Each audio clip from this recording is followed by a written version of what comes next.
Bonjour et bienvenue dans ce nouvel épisode des Survivants du Burnout, dans lequel on va parler aujourd'hui de méditation. Alors, la méditation, c'est très bien. La méditation n'est pas le remède au burn-out. La méditation est très bien pour éviter la surcharge mentale, éviter de se prendre la tête, apprendre à gérer ses émotions, se connaître mieux.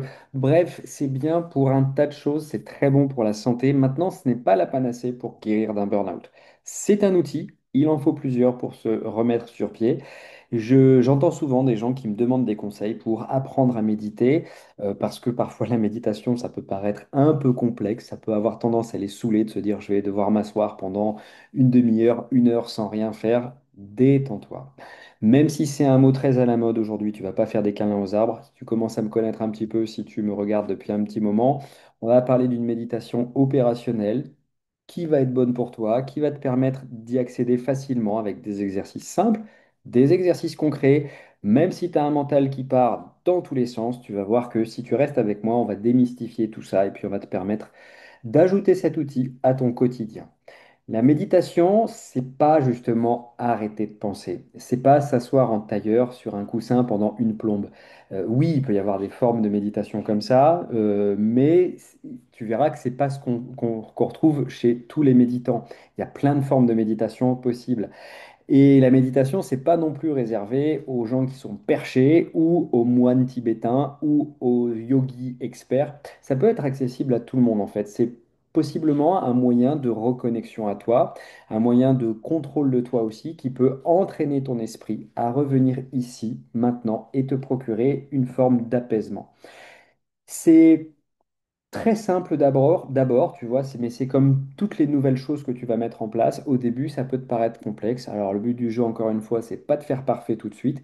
Je vais te donner une métaphore. C'est un petit peu comme quand tu vas à la salle de muscu alors que tu n'as jamais fait de sport. Eh ben, c'est un petit peu comme on entraîne un muscle, apprendre à faire de la méditation. C'est au début, ça paraît compliqué. Ton muscle, il est un peu faiblard, il peut être un peu paresseux, un peu désorienté, et c'est normal. Plus tu vas travailler, plus tu vas t'en sortir, et ça va devenir même normal de mettre ça en place dans tes routines. Donc, si tu n'arrives pas à rester calme ou à faire le vide, c'est pas que tu es nul, c'est juste que tu es débutant. Et aujourd'hui, encore une fois, mais je vais t'aider à commencer tout simplement, sans te mettre la pression, à aborder cet art qu'on appelle l'art de la méditation. Mais avant tout, tu peux te demander pourquoi méditer.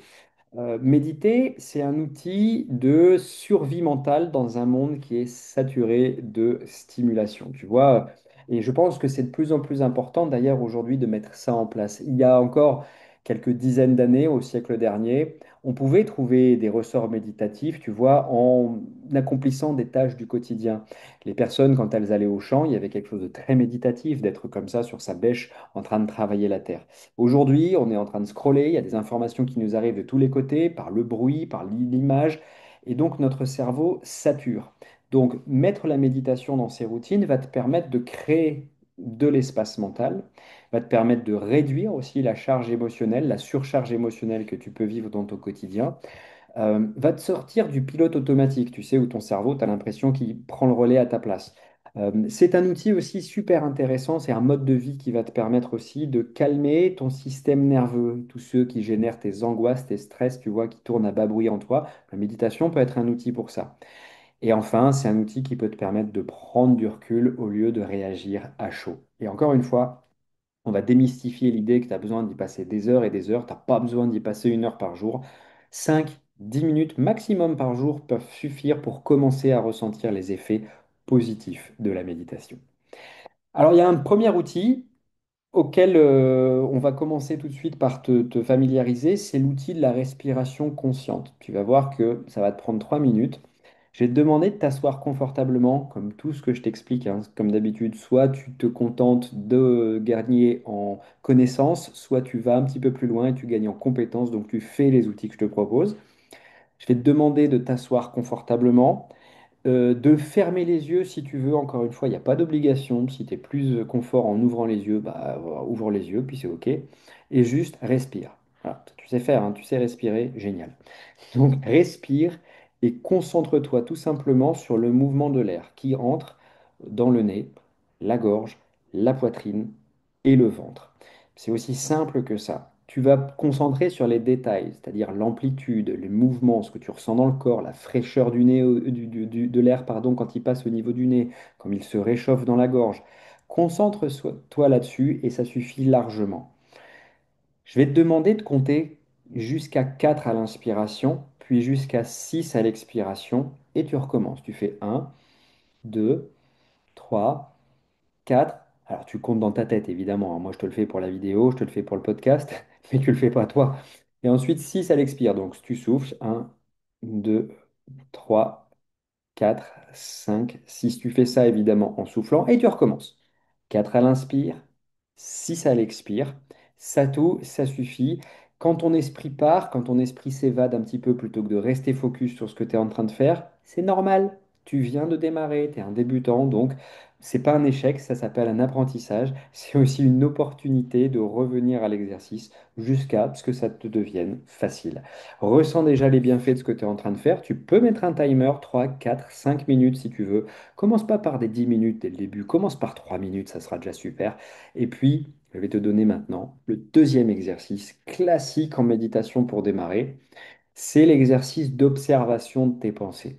Alors, en quoi ça consiste cet exercice? Imagine que tes pensées, elles sont dans une forme de nuage. Et toi, tu es allongé dans l'herbe. Ce que tu vas faire, tu vas juste simplement regarder les nuages passer sans t'y accrocher. Tu vois, tu n'as pas besoin de contrôler ce qui se passe, d'essayer de dérouler les histoires. Tu vois ce qui se passe, tu vois ta pensée qui arrive. Ok, tu l'aperçois, tu essayes de ne pas mettre de jugement, de ne pas mettre d'interprétation, d'être juste un observateur de tes pensées. Et c'est tout. Tu les laisses passer, tu tâches de ne pas t'y accrocher. Si tu t'y accroches, encore une fois, c'est pas grave.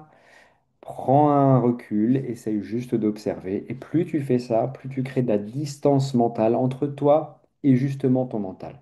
Donc, deuxième exercice d'observation de ses pensées sans entrer dedans, sans dérouler les histoires. Le troisième outil pour te permettre d'aborder la méditation, c'est un outil très simple qu'on appelle l'ancrage sensoriel. Tu choisis un objet autour de toi. Ou ça peut être un objet ou une sensation, on s'en fiche, hein. Ça peut être le bruit d'un oiseau, ça peut être la chaleur du soleil, le contact de tes mains. Tu vois, j'ai un stylo, je peux le faire avec un stylo. Et je t'invite à te concentrer uniquement sur ce truc-là. D'accord? Si c'est la chaleur du soleil, tu te concentres juste sur la chaleur. Si c'est le contact du stylo, tu te concentres juste là-dessus. C'est tout. C'est simplement ça. Pour réussir à te concentrer, à focaliser ton esprit, le but du jeu, c'est pas de ne réussir à méditer. Encore une fois, si tu ne réussis pas la première fois, on s'en fout. Le but du jeu, c'est de t'amuser, de t'entraîner à revenir à ton corps dans l'instant présent, dans le moment. Tu peux faire cet exercice en marchant. Tu peux faire cet exercice en mangeant, en te douchant. Tu peux faire l'exercice tout le temps, en fait. La méditation, c'est pas une bulle à part, c'est des choses que tu peux mettre à tous les moments de ton quotidien. C'est une façon de revenir à toi au milieu du chaos, au milieu du tumulte.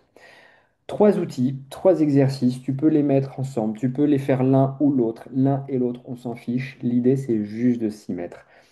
Alors, il y a des erreurs à éviter quand on démarre la méditation. Je vais quand même te le t'en parler.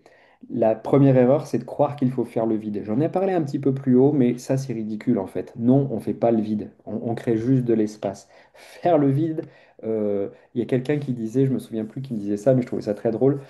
Le vide, ça viendra quand tu seras mort, hein, quand tu n'auras plus de pensées, quand tu seras mort. Mais pour l'instant, tu es vivant. Si tu as des pensées, tu les accueilles. Juste essaie de ne pas t'y accrocher. Tu crées pas de vide, je dirais, tu crées de l'espace en toi à travers ces outils. Deuxième, c'est pareil, dans cette société où on veut des résultats immédiats, croire que tu vas obtenir immédiatement des résultats. Non, c'est un entraînement, c'est pas une baguette magique. Donc comme tout entraînement au début, il va te falloir un petit peu de temps, un petit peu de temps de pratique pour que, waouh, à un moment donné, tu passes de l'autre côté et tu dises, ah ouais, là je ressens vraiment quelque chose, quitte même à ce que ça devienne un besoin dans ta journée de créer ça. Troisième erreur qu'on fait, ne sois pas dur avec toi-même. Tu vas être distrait, tu vas être agité, tu vas être comme un singe qui saute de branche en branche comme ça. C'est comme ça que ta pensée, elle va être. Tu vas être impatient aussi, et c'est normal. Ça s'appelle le début, ça s'appelle l'apprentissage. C'est pas la performance qui compte, c'est la régularité. Souviens-toi bien de ça. C'est comme quand tu apprends un instrument de musique, c'est comme quand tu apprends une nouvelle langue étrangère. Ça sert à rien de bourriner d'un coup sur une journée. Fais-en un petit peu tous les jours et tu verras, ça deviendra réellement beaucoup plus facile. T'as pas besoin d'être zen, d'être calme ou d'être quelqu'un de très spirituel pour méditer. Tu as juste besoin de t'offrir quelques minutes par jour pour respirer, pour observer, pour revenir à toi. C'est tout. Et même si tu ne fais ça que 5 minutes par jour, tu vas voir à quel point ton mental va s'apaiser. Merci encore une fois d'avoir écouté cet épisode. J'espère qu'il t'aura mis le pied à l'étrier de cet outil formidable qu'on appelle la méditation. Encore une fois, ça ne suffit pas pour guérir du burn-out, mais c'est quelque chose qui va quand même t'aider vachement à le prévenir. Donc mets ça en place. Si cet épisode t'a plu, tu me mets des likes, tu me mets des commentaires, tu le partages et fais chauffer l'algorithme. Je te retrouve très vite. Je te dis à très bientôt. Ciao.